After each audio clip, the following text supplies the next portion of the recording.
কাউকে এমন ভাবে কষ্ট দিবেন না যে কষ্টের কথা ভেবে সে খাবারে বসে চোখের পানি ফেলে আপনার জন্য কান্না করে। এটা কিন্তু আল্লাহর কাছে কবুল হয়ে যাবে।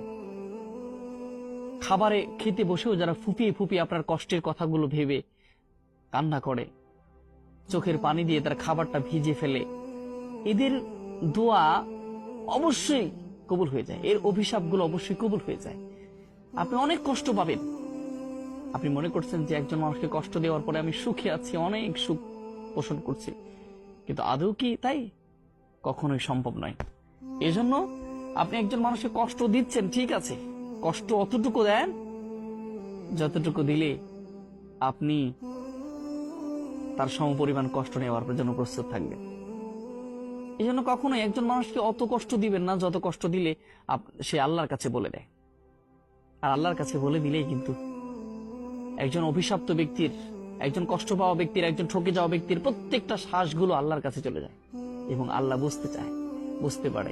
একজন কষ্ট পাওয়া ব্যক্তি যদি অধীর একটা শ্বাস নেয়, গভীর একটা শ্বাস নেয়, এটা কিন্তু আল্লাহর কাছে শ্বাসগুলো অভিশাপ হয়ে দাঁড়ায় এবং আল্লাহর কাছে বলে দেয়।